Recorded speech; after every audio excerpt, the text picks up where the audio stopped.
오늘 말씀의 제목을 날마다 더하는 교회라 하는 제목으로 말씀을 나누고자 합니다. 저를 한번 따라해 주시면 감사하겠습니다. 날마다 더하는 교회. 한 번 더 하겠습니다. 날마다 더하는 교회. 우리 밀양교회와 한국의 모든 교회가 날마다 더하는 역사가 있기를 주의 이름으로 축원합니다. 교회는 날마다 더하는 교회가 되고 날마다 부흥하는 교회가 되고 날마다 성장하고 성숙해지는 교회가 되어야 합니다. 왜냐하면 그것을 하나님이 기대하고 있고 그것을 예수님이 원하시고 있고 그것을 성령님께서 사모하고 있기 때문이라는 사실이죠. 그래서 이 날마다 더하는 교회가 어떻게 되어야 할까? 어떻게 하면 날마다 더하는 교회가 되고 날마다 부흥하고 발전하는 교회가 되어질까? 그 길을 어디에서 찾을 수 있을까? 저는 성경에서 그 길을 찾을 수 있고 특별히 오늘 본문에 기록되어진 사도행전 교회 속에서 날마다 더하여지는 비결을 발견할 수 있기에 오늘 본문에 근거해서 날마다 더하는 교회를 살펴보고자 합니다. 오늘 본문 2장 47절에 보면 이렇게 기록하고 있습니다. 주께서 구원받는 사람을 날마다 어떻게 하셨다고요? 더하게 하시니라.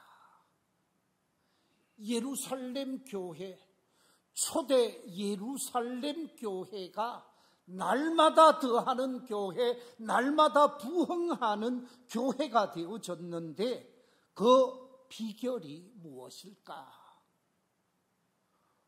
오늘 본문 이전의 말씀인 사도행전 2장 40절과 41절에 보면 이렇게 기록하고 있습니다.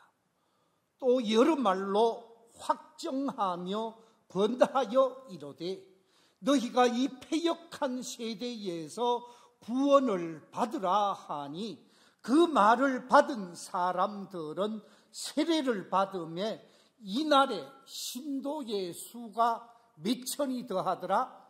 3천이 더하더라 라고 말씀하고 있습니다. 제자들을 통하여 세례를 받고 예수 믿는 믿음의 사람이 되어졌는데 그 숫자가 3천 명이나 되었다라고 말씀하고 있습니다. 그뿐만이 아닙니다.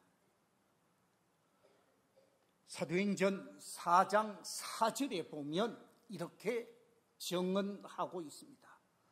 말씀을 들은 사람 중에 믿는 자가 많으니 남자의 수가 약 몇 천이 되었다고요?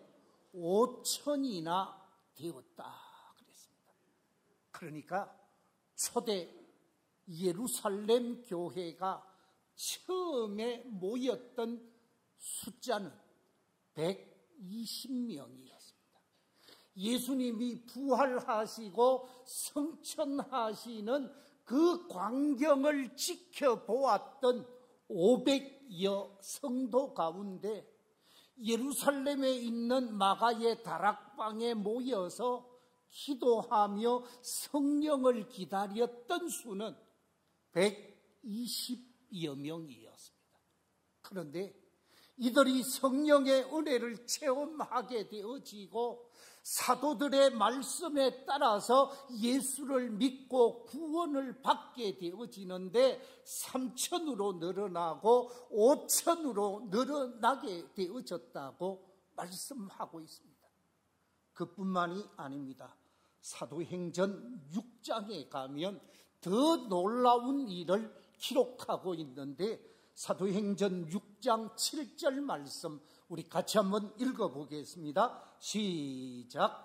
하나님의 말씀이 점점 왕성하여 예루살렘에 있는 제자의 수가 더 심히 많아지고 허다한 제사장의 무리도 이 도에 복종하니라. 하나님의 말씀이 왕성하게 전파되어지면서 많은 사람들이 예수를 믿게 되어졌는데 그 수를 셀 수가 없어서 허다한 숫자라고 표현을 하고 있습니다. 힘이 많아서 허다한 사람이 되어졌고 그 가운데 유대교 신자들, 구약만을 믿고 구약이 하나님의 말씀이라고 생각하면서 예수님을 구원의 주로 받아들이지 않았던 유대교 신자들, 유대교 제사장들, 유대교 지도자들도 다 예수 믿고 구원받아 예수의 사람이 되어지는 놀라운 역사가 일어나게 되어졌다라는 것이죠. 이처럼 놀라운 역사가 초대 예루살렘 교회에서 일어나게 되어졌는데 어떻게 이와 같은 역사가 일어났을까? 어떻게 했기에 날마다 더하는 역사가 일어나게 되어졌는가? 오늘 본문을 우리가 좀 더 자세히 확인해 보면 거기에 중요한 비결이 기록되어져 있습니다. 그래서 이번 주일, 다음 주일 날마다 더하는 교회라는 주제를 가지고 말씀을 나누고자 하는데 날마다 더하는 교회가 되기 위해서는 어떻게 해야 할까? 제일 첫 번째 발견할 수 있는 것은 온 성도들이 사도들의 가르침을 받고 그 가르침에 온전히 순종하는 모습을 보게 되어집니다. 오늘 본문 42절을 다시 한번 읽어보겠습니다. 시작.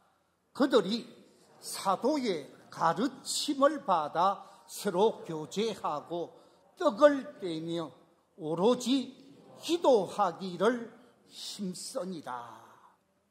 이 초대 예루살렘 교회의 교인들은 모든 일을 행함에 있어서 사도들의 가르침을 받아서 그 가르침을 쫓아서 행동하고 순종하며 사명을 감당했다는 말씀입니다.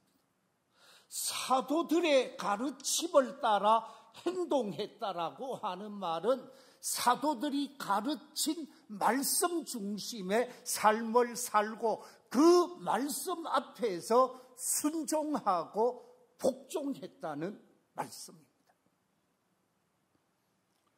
사도행전 2장 37절 이하에 보면 사도 베드로의 설교가 나타나고 있는데 이 사도 베드로의 설교를 듣고 마음의 찔림을 받은 사람들이 있었습니다.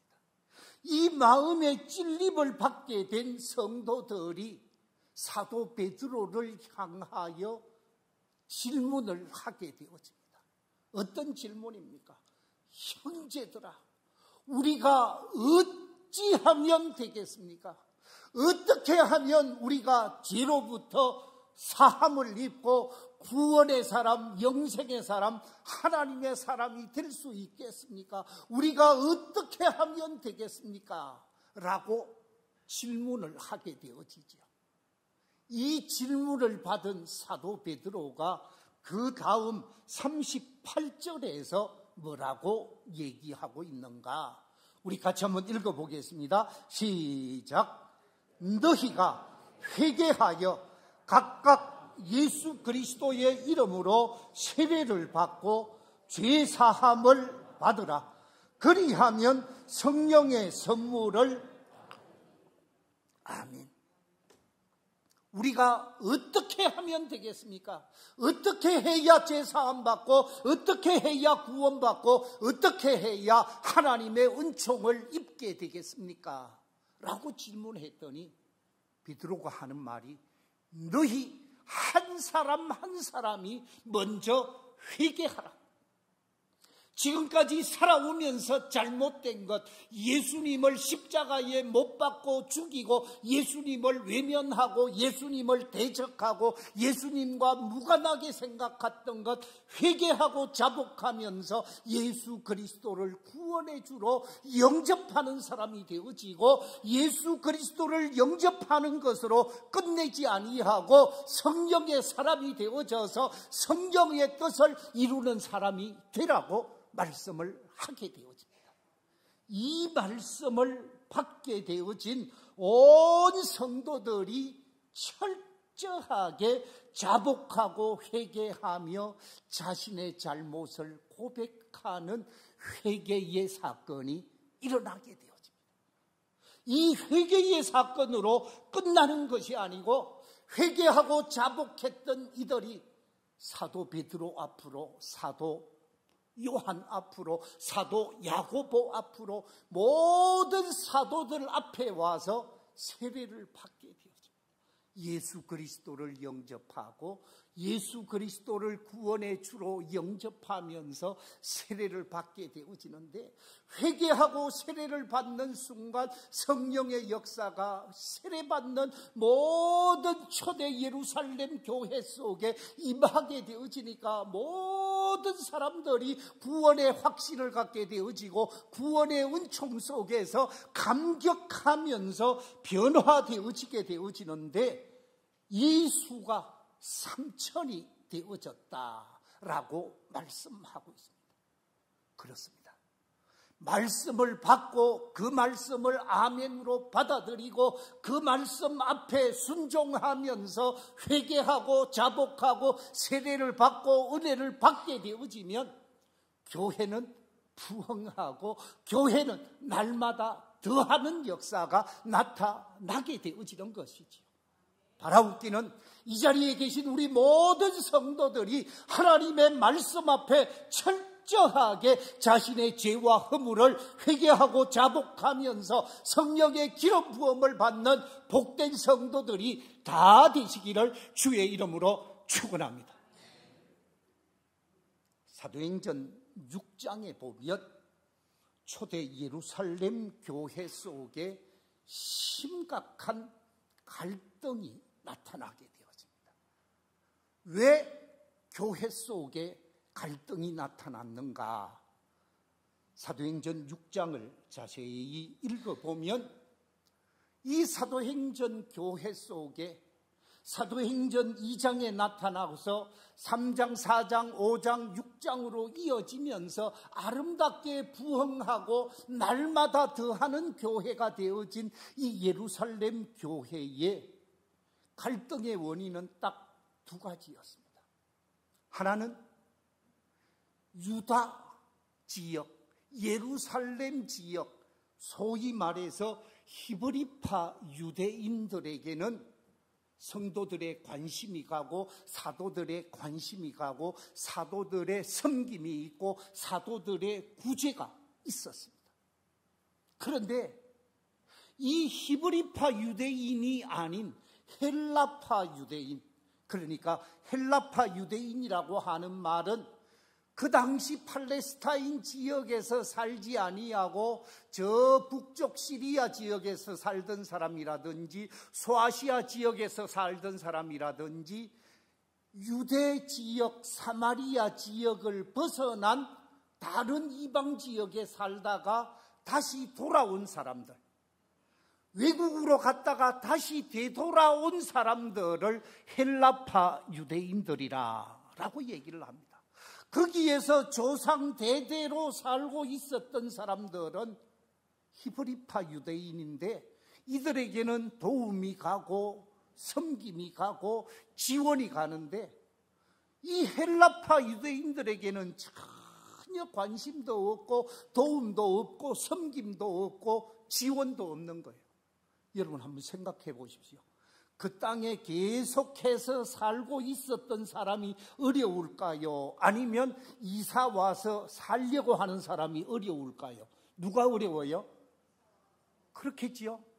기반을 잡고 있는 사람보다 기반 잡으려고 하는 사람이 어려울 수밖에 없는 거예요. 그래서 그들에게 도움이 가고 그들에게 사랑이 가고 그들에게 지원이 가야 되는데 모르니까 지원이 중단되어지고 갈 수 없으니까 갈등이 일어나는 거예요. 똑같은 사람인데 왜 저 사람들은 도와주고 우리는 홀대하는가? 그래서 갈등이 일어나게 되어집니다. 이때 예루살렘 교회를 섬기고 있었던 야고보 사도를 비롯해서 베드로와 요한과 다른 제자들이 크게 후회를 하게 되어집니다. 우리가 잘못했구나. 우리가 잘못 행동했구나. 우리가 기도하는 일, 말씀 전하는 일에 전무하고 히브리파 유대인을 돕고 헬라파 유대인을 돕는 것은 그 주변에 잘 알 수 있는 사람들을 세워서 그들을 돕고 그들을 섬기게 했으면 이런 문제가 없었을 터인데 우리가 하나에서 10가지 다 하려고 하니까 사도들의 손길이 미치지 못했던 것이 없잖아 있었던 것이지요. 그래서 성도들과 의논을 하게 되어집니다. 초대 예루살렘 교회 성도들과 의논을 하는데 사도들은 예수님의 제자 사도들은 생명의 말씀을 증거하는 것 그리고 기도하는 것 이 일에 전적으로 관심을 기울이도록 하고 교회를 섬기고 주변을 섬기고 어려운 사람들을 구제하는 것은 평신도 지도자들을 세워서 그들로 하여금 하면 어떻겠습니까? 하고 얘기를 했더니 이 말을 받아 듣게 되어진 초대 예루살렘 교회 성도들이 다 좋다는 거예요. 사도들의 말을 듣고 그대로 아멘 하다시피 하면서 순종하게 되어집니다. 그래서 초대교회 평신도 지도자들을 뽑게 되어지는데 사도행전 6장 5절과 6절에 보면 그 뽑힌 사람들의 명단을 기록하고 있습니다. 우리 같이 5절, 6절 같이 한번 읽어보겠습니다. 시작. 온 무리가 이 말을 기뻐하여 믿음과 성령이 충만한 사람 스데반과 또 빌립과 브로고로와 니가노르와 디몬과 바메나와 유대교에서 입교했던 안디옥 사람 니골라를 택하여 사도들 앞에 세우니 사도들이 기도하고 그들에게 안수하니라. 그렇습니다. 성령이 충만한 사람, 믿음이 충만한 사람, 또 다른 곳에 보면 세상 사람들, 일반 사람들, 모든 동네 사람들로부터 뭐 하는 사람? 칭송받는 사람 7명을 택하여 세웠다 그랬습니다.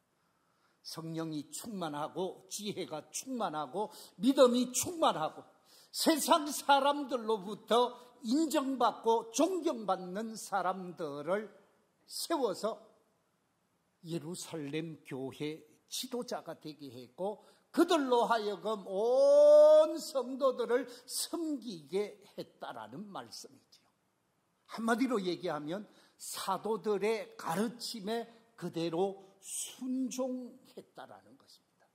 순종함으로 놀라운 역사가 나타났다는 말씀입니다. 제가 이 말씀을 묵상하는 가운데 우리나라가 1910년에 일본에 합방을 당했습니다. 억지로 일본에 속한 나라가 되어지고 말았습니다. 그런데 그때 의식이 있었던 사람, 나름대로 생각이 있었던 많은 지성인들이 이 한반도 땅에 살지 아니하고 저 북한도, 지금 우리가 이야기하면 연변 지역으로 많은 의식 있는 사람들이 이주를 해서 거기서 해방을 준비하고 거기서 독립운동을 하면서 민족을 살리고자 하는 역할을 많이 하게 되어졌지요. 그때 있었던 사건을 하나 소개하겠습니다. 그 사건은 다름이 아니라 새끼를 꼬우는 일로 시작되어집니다. 그림을 한 장 제가 가지고 왔는데,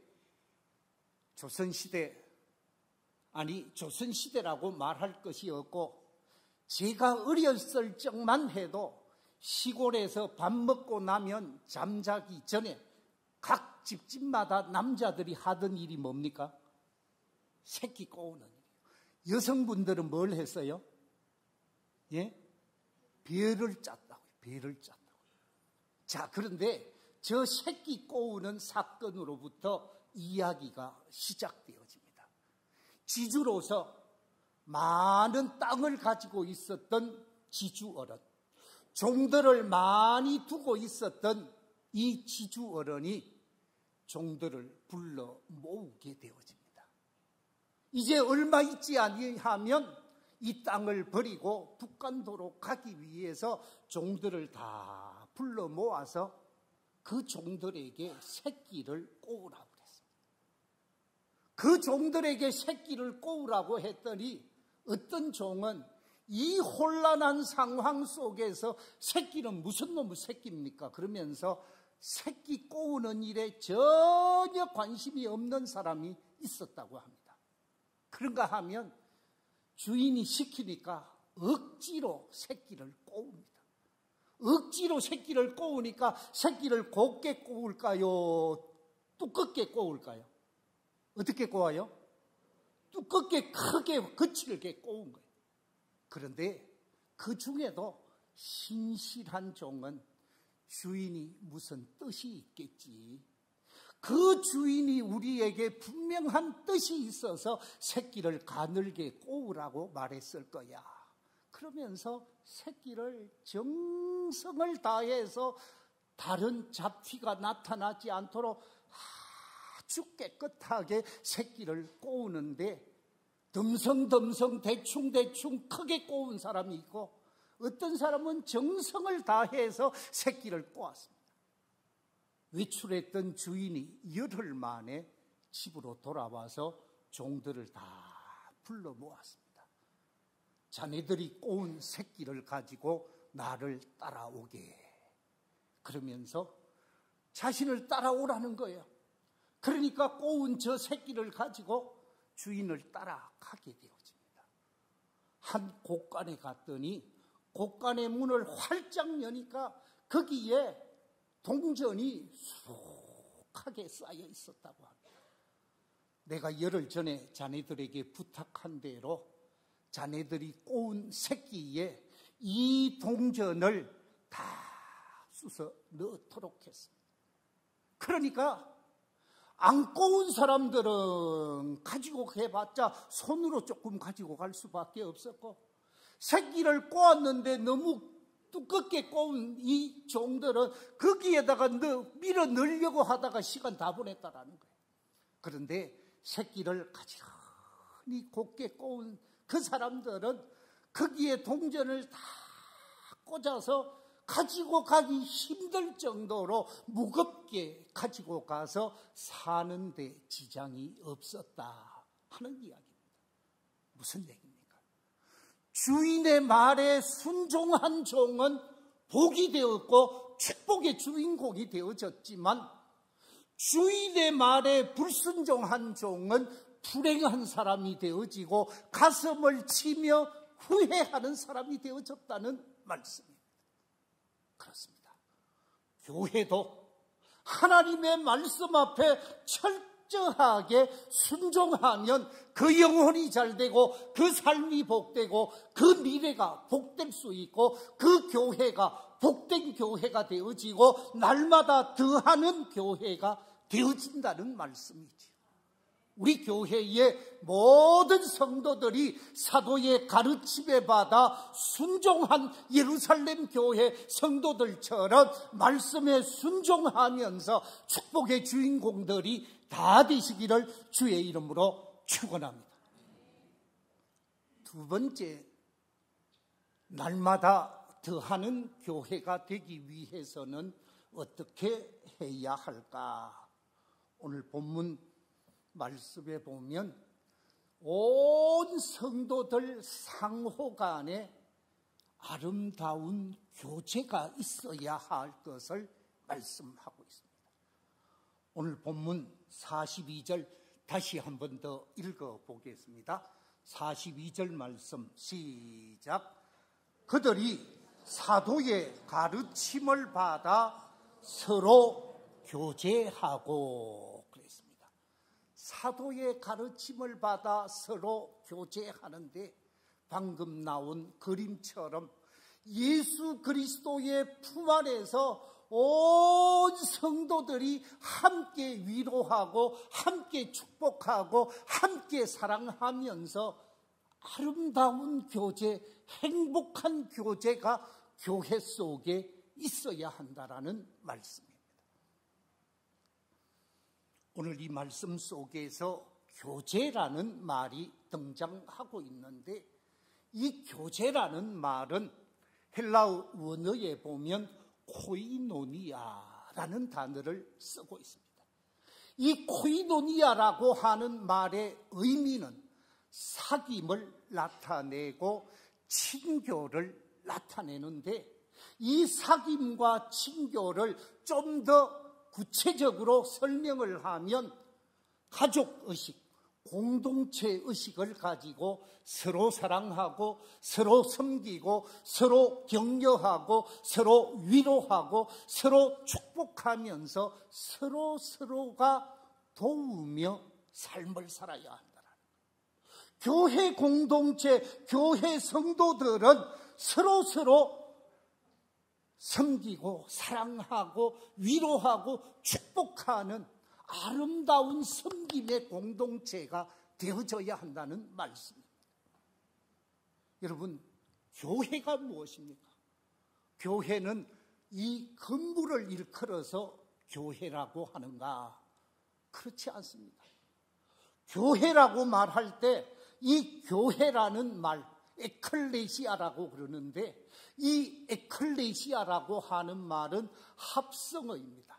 에크라는 말과 칼레오라는 말이 하나로 만들어져서 에클레시아라고 그러는데 에크라는 말은 바크로라는 뜻입니다.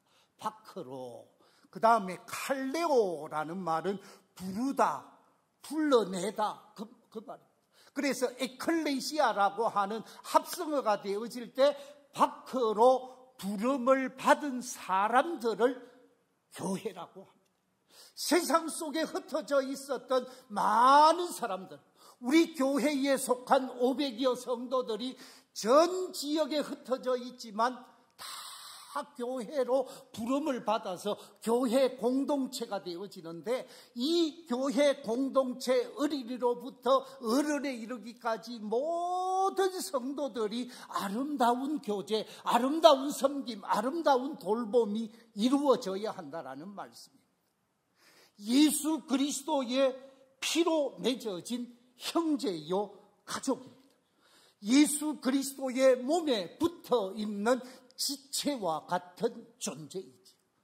이 자리에 계신 우리 모든 성도님들은 교회 속에서 머리의 역할을 하는 사람도 있고 눈의 역할을 하는 사람도 있고 입의 역할을 하는 사람도 있고 손의 역할을 하는 사람도 있고 발의 역할을 하는 사람도 있고 보이지 않는 가운데 존재하고 있는 오장육부의 역할을 하는 사람들도 이 자리에 있습니다.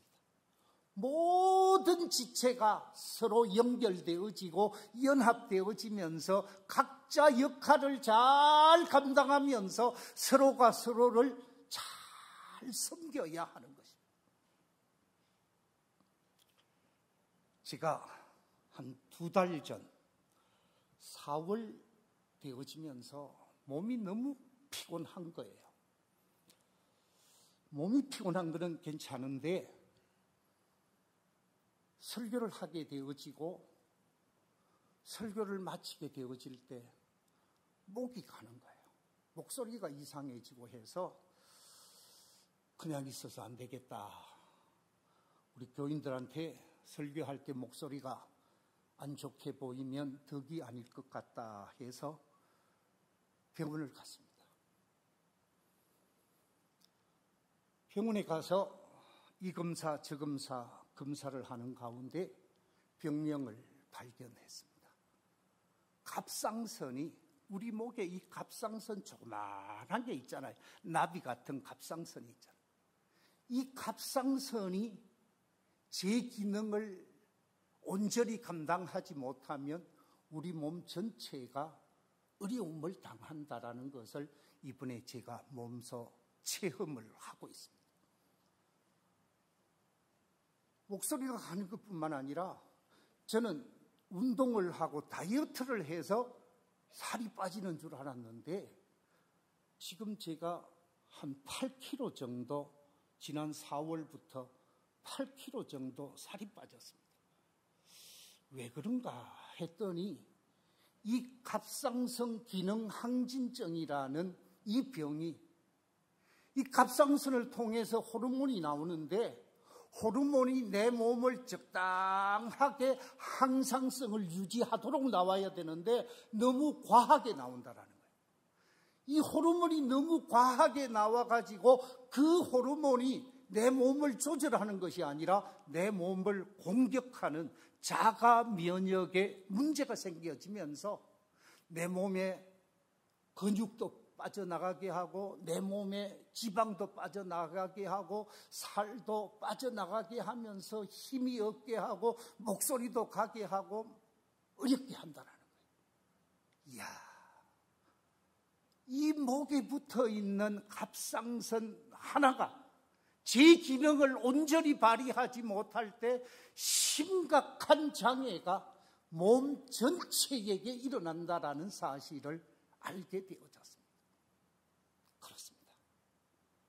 우리 몸 여러 지체가 있는데 그 지체와 지체가 서로 연합하고 서로 협력하면서 서로를 돕고 서로를 섬기는 아름다운 섬김, 아름다운 교제가 일어나야 되는데 그렇지 아니할 때 병이 생기고 그렇지 아니할 때 갈등이 있고 그렇지 아니할 때 문제가 있다 그 말씀.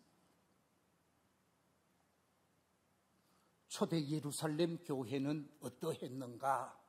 오늘 본문 44절에 이렇게 기록하고 있습니다. 믿는 사람이 다 함께 있어 모든 물건을 서로 통용하며 형제가 내 것 따지고 싸우고 갈등하는 것이 아니라 내 것을 주고 내 것을 나누고 섬기는 아름다운 교제가 이루어졌다 하는 말씀입니다. 45절에도 보면 또 재산과 소유를 팔아 각 사람의 필요를 나누어 주기까지 했다. 재산이 많고 부자인 사람이 가난하고 힘들고 어렵게 사는 사람에게 섬겨주고 받들어주고 도와주는 역사가 일어났다라는 말씀이죠. 46절에는 이렇게 말씀하고 있습니다. 날마다 마음을 같이하여 성전에 모이기를 힘쓰고 집에서 떡을 떼며 기쁨과 순전한 마음으로 음식을 나누어 먹기까지 하면서 좋은 교제의 삶을 나누었다라는 것입니다. 그렇습니다. 교회는 이 사람 저 사람 다양한 사람들이 모입니다. 그 모인 공동체 속에서 위로를 받고 소망을 얻고 믿음을 가지고 영혼이 잘되게 하는 것뿐만 뿐만 아니라 육신의 기쁨, 육신의 즐거움, 육신의 위로, 육신의 사랑도 경험하고자 하는 것이 교회입니다. 그래서 교회는 아름다운 교제의 장이 되어야 하는 거예요. 우리 교회가 온 성도들이 아름다운 교제를 통해서 이 제단이 따뜻한 제단, 이 제단이 사랑이 넘치는 제단, 이 제단이 기쁨이 넘치는 제단, 은혜의 제단이 되어져서 이 제단에 들어오는 모든 사람들마다 구원을 얻고 기쁨을 회복하고 즐거움을 회복하는 은혜의 공동체, 사랑의 공동체, 행복의 공동체가 되시기를 주의 이름으로 축원합니다. 말씀을 맺겠습니다. 날마다 더하는 교회, 날마다 부흥하고 성장하는 교회가 되기 위해서는 어떻게 할까? 제일 첫 번째, 온 성도들이 사도들의 가르침에 순종한 결과 날마다 더하게 되어졌다 그랬고, 두 번째, 온 성도들 상호 간에 아름다운 교제가 있었기에 부흥하고 성장하는 교회가 되어졌다 그랬습니다. 우리 교회가 이런 교회가 되어져서 초대교회, 예루살렘 교회와 같은 교회가 되어져서 날마다 더하는 역사, 날마다 성장하는 역사가 있게 되시기를 주의 이름으로 축원합니다.